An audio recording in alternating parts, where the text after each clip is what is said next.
Bismillahir Rahmanir Rahim. Our case today very interesting. Late preterm 36 weeks, symmetrical IUGR, low birth weight 2 kg, infant of diabetic mother, and admitted to NICU due to severe RDS and received 1 dose of surfactant and connected to mechanical ventilations and nursing staff calling Dr. Reham, please can you come to assess the baby or to see this child.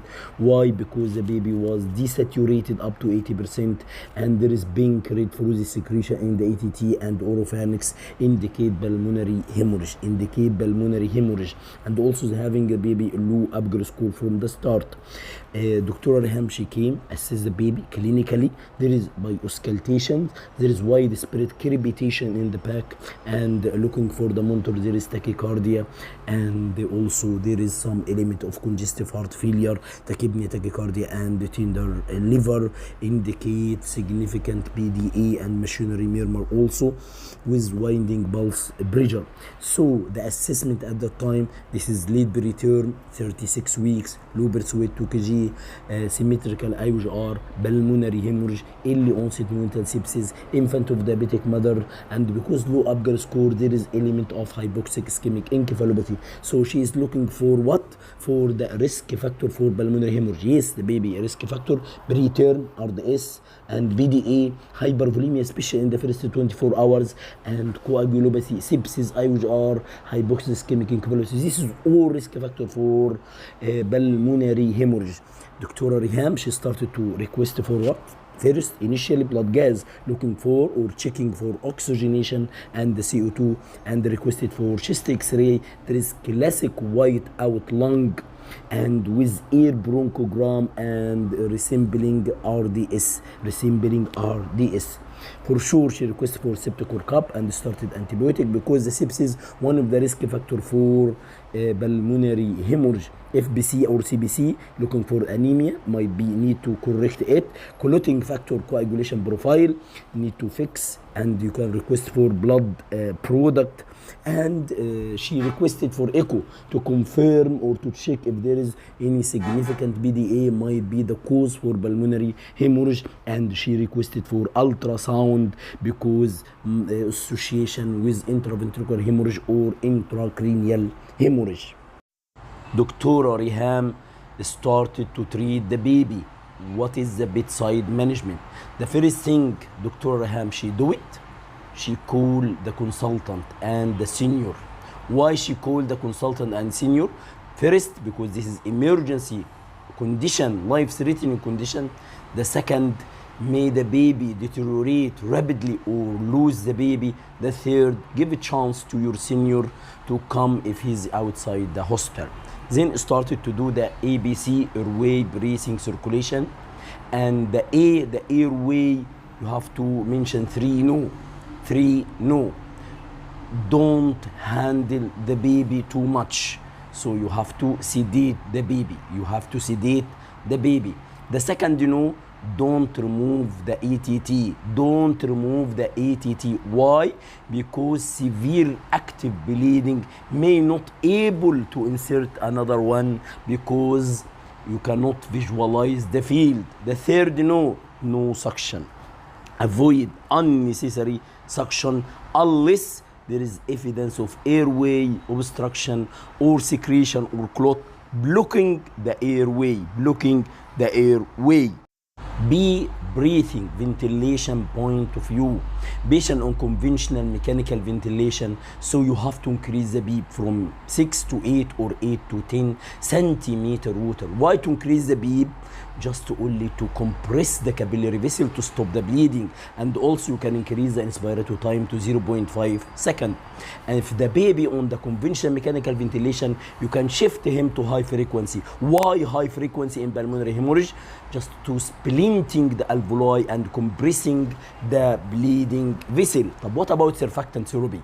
As we know, surfactant can increase risk of pulmonary hemorrhage. Why? Because decreasing intrapulmonary pressure leading to left to right shunt and open the PDA and increasing the pulmonary blood flow. So once the pulmonary hemorrhage it's happening, you have to treat with surfactant therapy, especially in cases of secondary RDS, as we know the blood leading to denaturing of the surfactant, so you need surfactant therapy. If there is metabolic acidosis, you can use it sodium bicarb if indicated or needed. C. Circulation, fluid management, and inotropes. There is 3 scenarios: evidence of hypovolemia or evidence of hypervolemia due to volume overload from fluid in the first 24 hours, or PDA. If there is evidence of hypovolemia, so you have to give slow pulses of saline or blood, and the blood is preferred because there is hemorrhage, and you can think about what? Inotropes. If there is no hypovolemia and there is evidence of volume overload, congestive heart failure, so you have to give furosemide or Lasix, because the basic pathology, it's hemorrhagic pulmonary edema. The third scenario, if there is PDA, you have to restrict the fluid to 60 ml per kg per day. D. Drugs or blood products. If there is evidence of anemia, you have to give blood transfusion.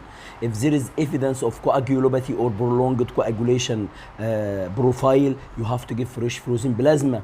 And if there is evidence or suspicion of hemorrhagic disease of the newborn, you have to give vitamin K, or there is liver derangement.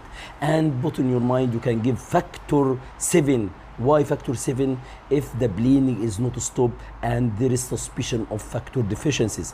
And also if there is evidence of sepsis, because sepsis, this is leading cause of pulmonary hemorrhage, you can take septic workup and start an antibiotic, and can review the culture after 48 hours and the condition of the baby. In summary, الزبدة الزيتونة, what is the bedside management of pulmonary hemorrhage? A. First, you have to inform your consultant or senior immediately. Why? Because maybe the baby deteriorates rapidly.